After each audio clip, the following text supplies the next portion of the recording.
MCR Pure Cotton Club, formals and casual shirts. NEET தேர்வு இல்லாத மருத்துவத்துறை சார்ந்த படிப்புகளுக்கு Vinayaka mission school of allied health sciences, Salem, Chennai, Pondicherry. பாரம்பரியமான சுவையான புது அறிமுகம் KTV True Value Bronatile.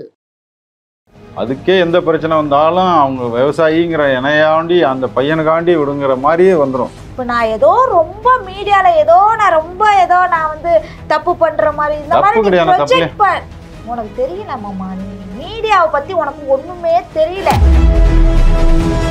தப்புக்கு வேலையே கிடையாது. நீ பாத்தீங்களா? இல்ல தப்புனா என்ன தப்பு, என்ன தப்பு நீங்க அதை சொல்லுங்க. என்ன தப்பு நீ மீடியால என்ன தப்பு பண்ற, நீ அதை மட்டும் சொல்லு. டிக்டாக்ல ஆடிட்டு இருந்த வாக்கடி அப்படியே நான் நடிச்சுக்கிட்டு இருந்த வாக்கடி நான் பெரிய இடத்துக்கு போகணும், ஒரு லெவலுக்கு வரணும். உங்களுக்கு புரியுது சாதனா, அதை கரெக்டா பண்ணு. உன்னை மேல உயர போகணும்னு நினைச்சீங்கன்னா கரெக்டா பண்ணு. புரிஞ்சுக்காம பேசினா எனக்கு பிடிக்காது. அது யாரா இருந்தாலும் சரி. தெரியலடி, அவர் இன்னசென்ட்டா இருக்காருடி. இன்னசென்ட்லாம் கிடையாது. கொஞ்சம் ஆர்வக்கோளாறானா சும்மா அதே மயிருன்னு பேசிட்டு இருந்தானா டென்ஷன் ஆயிடுவேன். நான்லாம் உனக்கு மீடியா மயிரை பத்தி உனக்குலாம் என்ன தெரியும்? நான் உனக்கு சொல்றேன், அந்த மீடியா விட்டு நான் விலகுறேன். நீ இதை மெயின்டைன் பண்ணி நீ எப்படி நீ லட்சக்கணக்கில் நீ சம்பாதிச்சுட்டு வரே பாரு மாமா.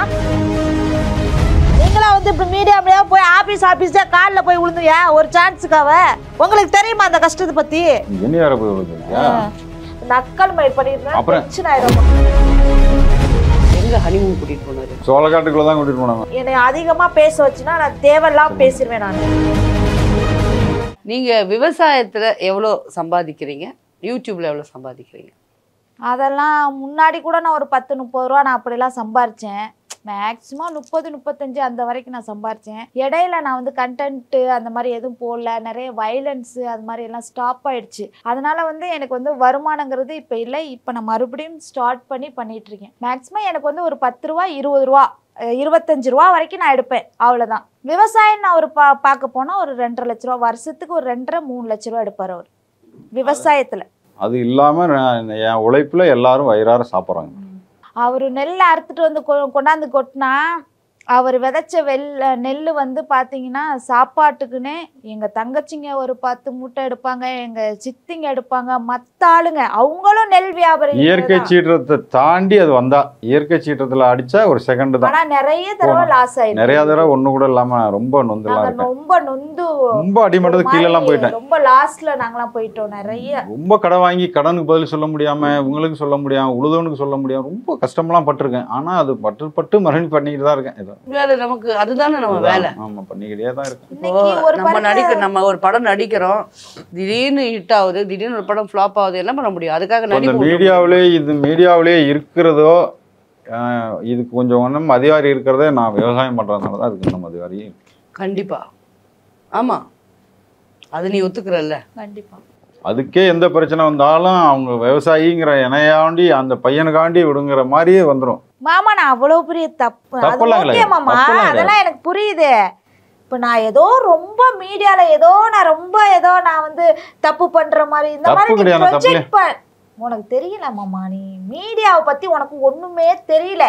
அதுக்கு தான் நான் உன்னை மீடியா சைடே விடல. எந்த ஒரு பழி பாவங்கள், எந்த ஒரு துக்கங்கள் எது வந்தாலும் அதுக்கு தான் உங்கள்ட்ட நான் கன்சல்ட் பண்ணல. ஒரு விவசாயினா நீங்க ஒரு விவசாயி, அந்த போக்கு நீங்க பேசுறீங்க. அதோட விட்டு நம்ம ஏன் தெரிஞ்சுக்கிட்டா தெரிய தலைவலி. ஆமா, அது ஒருவேளை நீ கரெக்ட்டா பாரு. ஏன்னா வந்து இன்னைக்கு இருக்கிறத வந்து இல்லேன்னு நிரூபிக்கிறது அந்த மீடியா தான். இல்லாததை இருக்குன்னு நிரூபிக்கிறது அந்த மீடியா தான். மீடியால என்ன என்னுடைய எய்ம் என்ன? தப்பு பண்றது. எங்க பாருங்க, தப்புக்கு இப்பலாம் பேசக்கூடாது. தப்புக்கு வேலையே கிடையாது. நீ பாத்தீங்களா? இல்ல மீடியா பொறுத்த வரைக்கும் நான் சினிமாவுல நான் வந்து நடிக்கணும். அதுக்காக தான் நான் ஆடுறேன், பாடுறேன், பல கஷ்டங்களை தாண்டி வரேன். அதுல உள்ள வருமானத்தை நான் வந்து உங்களுக்கு கொடுக்குறேன். எவ்வளவு கஷ்டத்துல இருந்து நான் எல்லாம் பண்றேன். அதை விட்டு வந்து தப்புனா என்ன தப்பு நீங்க அதை சொல்லுங்க. என்ன தப்பு நீ மீடியால என்ன தப்பு பண்ற, நீ அதை மட்டும் சொல்லு. நீ மீடியா இருக்காம பயப்படாம பேசுறதுதான் தப்புன்னு, எதையும் அறிஞ்சு பேசணும்னு தான் நான் சொல்றேன். அது ரைட், அதான் சொல்றேன். அது ஓகே, எனக்கு தெரிஞ்சா அதான் சொல்ல முடியும். அத சொல்லுங்க, அது ஓகே. எதையும் அறிஞ்சு பேசணும், 4 பேர் பார்த்துட்டு இருக்காங்க. எதையும் ஒரு வார்த்தை, சின்ன வார்த்தை கூட பெருசா பண்ணணும். இப்ப நான் ஏதாச்சும் பேசணும், நான் ஏதாச்சும் தப்பா இருக்கா? நீங்க பேசுறது வந்து தப்பு இல்ல மாமா. இன்ன வரைக்கும் நீங்க பேசுறத தான் நான் கேட்டுட்டு இருக்கேன். பட் நான் இந்த மீடியால நான் எதுக்காக மீடியாக்குள்ள வந்தேன் அதை சொல்லுங்க. சொல்ல இல்லைன்னா உன் கூட நான் கோர எடுத்து நாத்து நட்டு நான் எல்லாமே பண்ணிட்டு இருந்தவ தானே. மறுபடியும் நான் உன் கூட மறுபடியும் வேலைக்கு வரனே மறுபடியும் அது பண்ணலாம். அதெல்லாம் அதனால ஒன்றும் பண்ணலாம். டிக்டாக்ல ஆடிட்டு இருந்த வாக்கடி அப்படியே நான் நடிச்சுக்கிட்டு இருந்த வாக்கடி நான் பெரிய இடத்துக்கு போகணும், ஒரு லெவலுக்கு வரணும். அப்போ ஒரு லெவலுக்கு வரணும்னு சொல்லிக்கிட்டே இருந்தது. நான் வந்து சினிமாவில் நடிக்கணும்னு தானே சொல்லிட்டு இருக்கேன். சினிமா வாய்ப்புக்காக தான் நான் இருக்கேன். நான் சினிமா தானே போயிட்டு இருக்கேன். அப்புறம் எத்தனை படத்துல நான் போயிட்டு நடிச்சிட்டேன். நிறைய படங்கள் நான் வந்து நடிச்சிருக்கேன். அது எல்லாமே சின்ன சின்ன படம், அது பெரிய படம், நிறைய படம் வரல. எனக்கு வந்து ஒரு பெரிய வாய்ப்பு வரணும். அதற்கான கஷ்டத்தை நான் என்ன இப்ப உங்களுக்கு புரியல. புரியுது சாதனா. வந்து மாமா மாமா மாமான்னு சொல்லிட்டு உங்களால வந்து தாங்கிக்க முடியாது சில காரணத்தினாலதான் அந்த அதைத்தான் நான் சொல்றேன். நம்ம உயர்ந்த போகணும். மீடியாவில் வந்து எந்த ஒரு நம்ம ஒரு தவறா கூட நீ பேசிடக்கூடாதுங்கிறது தான் அப்பக்கப்போ உனக்கு தப்பு பண்ணக்கூடாது. சொல்லு மாமா, தப்புன்னா என்ன தாண்டி அவர் சொன்னாரு. தப்பு நீ அந்த இதுல நம்ம தப்பு பண்ணல. பண்ற அளவுக்கு நம்ம என்ன பண்ணிட்டு இருக்க, சின்ன விஷயம் கூட தப்பு தான். அதை கரெக்டா பண்ணு. உன்னை இன்னும் மேல உயர போகணும்னு நினைச்சீங்கன்னா கரெக்டா பண்ணு. கரெக்டா தான் பண்ணிட்டு இருக்க. சொல்லிட்டு இருக்கேன். இல்லன்னா நான் ஏன் கோவத்துக்கு நான் எந்தெந்த வம்பு சண்டையெல்லாம் நான் இழுத்துட்டு வந்திருப்பேன் மாமா. நீ கண்ட்ரோல் பண்றதுனாலதான் நான் இவ்வளவு கரெக்டா இருக்கேன். நானு நீ கண்ட்ரோல் பண்ணல அப்படின்னா நான் கரெக்டா. அப்புறம் என்ன சொல்றேன், அதைத்தான் நான் சொல்றேன். அதுக்குள்ள என்ன இருக்குன்னு எனக்கு தெரியாது. என்ன இருக்குது மாமா? ஒண்ணும் கிடையாது மாமா. அவ்வளவு பெருசாலாம் நீங்க யோசிக்காதீங்க. நான் இப்ப என்ன தப்பு கோர்ட்லயே சொல்லிட்டு இருக்கேன். தப்பு என்ன கிடையாது. சின்ன விஷயம் கூட வேணாம். அதை ஒரு 3 திரும்ப சொல்லிட்டேன். அதுதான் தப்பு. சரிங்க மாமா, காம்ப்ரமைஸ். 3 திரும்ப சொல்லிட்டேன் மேடம். அதான் தப்பு. சொன்னதே சொல்லிட்டேன். இப்போ காம்ப்ரமைஸ் ஆயிட்டு அதை தப்புன்னு சொன்னால பாத்தீங்களா, அதை 3 திரும்ப சொல்லிட்டேன். அது தப்பு. அப்படியே செடி வளருமா கொஞ்சம் வளர்ந்துருச்சு. கோவம் கொஞ்சம் மண்டைக்கு. அதுல இல்ல, நானே தப்புன்னு சொல்லும் பொழுது மற்றவங்க சொல்றதுக்கு யாரை கேட்கணுங்கிற அது கான்செப்ட் வருது. அது இங்க கேட்கக்கூடாதுன்றது அதையும் நானே சொல்லிட்டேன். அது பெரிய விஷயம்லாம் பாத்துக்கலாம். விடு, எவ்வளவு பாத்துட்டான். 1 ஹவர்லயே வந்து எவ்வளவு பிரச்சனை பண்ற நீ. சும்மாவே வர அவர்கிட்ட வம்புக்கு. நானும் பார்த்துன்னு தான் இருக்கேன். ஒரு நிமிஷம் அழுவுற மிக்ஸ்டு ரியாக்ஷன்ஸா இருக்கு. அது கோவம். எனக்கு ஃபீலிங்ஸ்லாம் கிடையாது. புரிஞ்சுக்காம பேசினா எனக்கு பிடிக்காது. அது யாரா இருந்தாலும் சரி. தெரியலடி, அவர் இன்னசென்ட்டா இருக்காருடி. இன்னசென்ட்லாம் கிடையாது. இன்னசென்ட் மீன்ஸ் கொஞ்சம் தெளிவான ஆளு, கொஞ்சம் எக்ஸ்பீரியன்ஸான. அத நான் பாத்துட்டு இருக்கேனா. அந்த இத அத வச்சு கொஞ்சம் பேசுறது கொஞ்சம் தப்பு ரைட். கொஞ்சம் எக்ஸ்பீரியன்ஸ். அதனால அவங்க சொல்படி நான் கேக்குறேன். ஏதோ நல்லது கெட்டது எல்லாமே நான் கேக்குறேன். அது அவங்கவுங்களுக்கும் ஒரு தொழில். விவசாயத்தை பத்தி நீங்க கேளுங்களேன். 1க்கு 200% அவருக்கு தெரியும். இதுவே மீடியா பத்தி கேளுங்களேன், அதுல 20% இல்ல 10% தான் தெரியும்.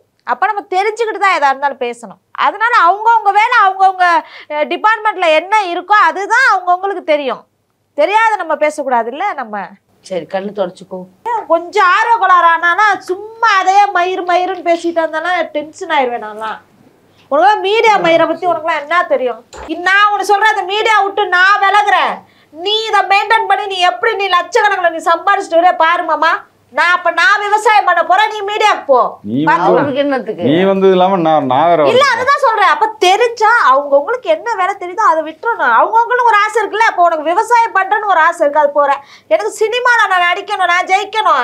எனக்கு என்ன, நான் ஏதாவது என்னை அதிகமா பேச வச்சுன்னா நான் தேவையில்லாம பேசிடுவேன். நான் ஏதாவது அதிகமா வார்த்தையை விட்டுருவேன் மாமோ. அவ்வளவுதான் நிப்பாட்டியாச்சா. நீ சொல்லு, அடுத்த சொல்லு. அங்கே சொல்லலாம் சொல்லிடுறேன். போ, நான் 3 திரும்ப சொல்லிட்டேன். அதுதானா தப்புனா என்ன தப்பு, நான் என்ன தப்புன்னாங்குது. தேவையில்லாம ஒண்ணுகிட்டலாம் எல்லா இஷ்யூவும் கொண்டாது ஒட்ட விடாதனாலதான் இப்ப நீ இவ்வளவு ஃப்ரீயா பேசுற. சினிமா பத்தி உனக்கு தெரியுமா? சினிமால எத்தனை பேர் எவ்வளவு பேர் கஷ்டப்படுறாங்க, எவ்வளவு கஷ்டப்பட்டு அவங்க வர்றாங்க. ஒரு சின்ன ஒரு இஷ்யூக்கே வந்து நீ அது பண்ணாதானே. எனக்கா என்னைய பேசுனாங்கன்னு சொல்லிட்டு நான் இஷ்யூ ஆக்குறேன்னா என்ன? உங்க கௌரவம் உங்களே பேசுனா எனக்கு யாரா இருந்தாலும் எனக்கு கோவம் வரும். உன்னோட பிள்ளைகளை பேசுனா எனக்கு யாரா இருந்தாலும் கோவம் வரும். அது எவ்வளவு பெரிய ஆளா இருந்தாலும் நான் பார்க்க மாட்டேன். என்ன பேசினாச்சு நாயங்களான்ட்டு போயிடுவேன். அதுதான் இத்தனை வருஷம் நான் பண்ணிட்டு இருந்தது. என்ன யார் வேணாலும் பேசிட்டு போட்டேன், நான் கண்டுக்க மாட்டேன். நான் எவ்வளவு கஷ்டப்பட்டு வந்தேன்னு எனக்கு தான் தெரியும். நீங்களா வந்து இப்படி மீடியா போய் ஆபீஸ் தான் காலில் போய் விழுந்துயா ஒரு சான்ஸுக்காக? உங்களுக்கு தெரியுமா அந்த கஷ்டத்தை பத்தி? என்ன யார போய் விழுந்து சொல்றியா? நக்கல் மயிர் பண்ணிருந்தா டென்ஷன் ஆயிரும். போய் விழுந்தான்னா நான் என்னத்துக்கு விழுந்துறேன்? அதை நான் சொல்லியாச்சு. அப்புறம் தான் சொல்லலன்னு சொல்லிட்டேன்ல. அந்த இது 3 திரும்ப சொன்னது விடுன்னா விட்டுறணும். இப்போ நீங்க ஒருத்தருக்கு ஒருத்தர் எப்போவாது ஐ லவ் யூன்னு சொல்லிருக்கீங்க? அந்த இதெல்லாம் நான் சொல்லுவேன். அப்ப இப்ப சொல்லுங்களேன். ஐயோ அதெல்லாம் எங்களுக்கு பழக்கம் இல்ல. நான் இப்ப சொல்லி பாரு. அவ்வளவுதான். சரி இப்ப சொல்லு. லவ் பண்றல அவர் இப்ப பெரிய மைனர் குஞ்சு மாதிரி அலையறாரு. இப்ப பேரப்பிள்ளை எடுக்க போறாரு. சரி இருக்கட்டும். அப்படியே பேர பிள்ளைங்களுக்கு கல்யாணம் ஆயிருந்தா கூட நீங்க தான் ஹஸ்பண்ட் அண்ட் ஒய்ஃப், நீங்க தான் லவ்வர்ஸ். அது என்ன மாம்ச லவ் யூ மாமா. அதான் இந்த மாதிரி இருக்கட்டும் விடு. இருக்கட்டும் விடு. அப்போ இப்போ வந்து 2 பெண் குழந்தைங்க பிறந்திருக்கு இல்லையா உங்களுக்கு? இந்த சொசைட்டில இப்போ வேற மீடியால இருக்கா, சேஃப்டியா வளர்க்கறதுக்கு என்ன ப்ரிகாஷன்ஸ் பண்ணீங்க? ஃபோனுக்கு நாங்கள் அலௌட் கிடையாது பார்க்கறது ஒன்று. அவங்க அம்மா வந்து இந்த பேசுறது போக்குவரத்தெல்லாம் அவங்க தனிப்பட்ட முறையில், நாங்கள் கீழே நான் பார்த்துக்குவேன் பொண்ணுங்களை. படிக்க போதா போக்குவரத்தா, அதனால தான் நான் இன்னைக்கு தான் நான் வரேன்னு வச்சுக்கலாம். என் பொண்ணுங்களுக்கு வேண்டி தான் நான் வாழ்ந்துகிட்டே இருக்கேன். விஷயம் என்னன்னா முதல் முறையா மெட்ராஸ்க்கு வந்திருக்காரு. ஆமா, முதல்ல அக்கா கூட்டியமா வந்தேன். இத்தனை கால வருஷமா வந்து எங்க மாமா வந்ததே கிடையாது மெட்ராஸ்க்கு. இப்பதான் முதல் தடவையா அந்த சென்னைக்கு வந்திருக்காரு. என்னங்க இப்போ இவரை பார்த்தா இவரை நான் முதல்ல மீட் பண்ணியிருந்தா நானே லவ் பண்ணிட்டு இருப்பேன் போல இருக்கே. இவ்வளவு ஒரு கண்ணியமான மனுஷனா?